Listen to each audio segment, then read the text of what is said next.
file Pinet Lab ហើយ requirement របស់ខ្ញុំគឺត្រូវមាន VMware នេះ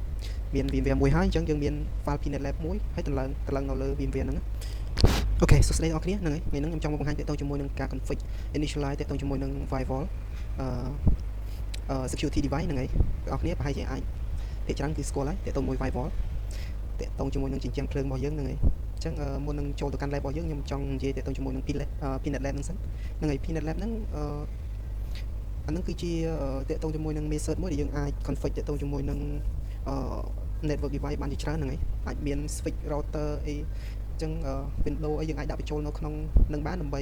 យើង configure និយាយរំទៅវាសឹងតែដូច real ទាំងអស់អញ្ចឹងណាវាដូចជាមួយនឹង organization ដែលគេ run business អញ្ចឹងណាអញ្ចឹងវាដូចគ្នាសឹងតែទាំងស្រុងហ្មងអាចនឹងមាន feature ខ្លះមួយចំនួនដែល firewall នៅក្នុង VM ហ្នឹងវាអត់ support អញ្ចឹងណាវាអាចមានទៅលើការ require license ឬក៏ FortiGuard អីវាត្រូវ connect ទៅអញ្ចឹងវាអាចនឹងអត់មានមួយចំនួនតិចតួចតែក្នុងទៅ feature វាគឺកាលណាយើង config Pinet Lab ហ្នឹងបានហើយអញ្ចឹងវាដូច real network ដែលគេប្រើក្នុង business រងថ្ងៃអញ្ចឹងណាអញ្ចឹង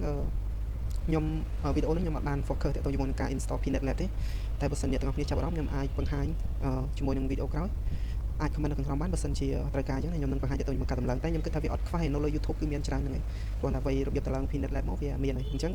scenario របស់ខ្ញុំទាក់ទងមួយ Pinet Lab ហ្នឹងគឺខ្ញុំមាន file មួយ file Pinet Lab ហើយ requirement របស់ខ្ញុំគឺត្រូវមាន VMware នេះ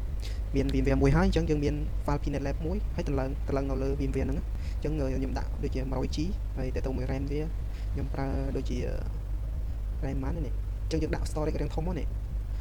CPU ខ្ញុំប្រើ 8G ហើយCPU 8 core ហើយ memory ខ្ញុំប្រើ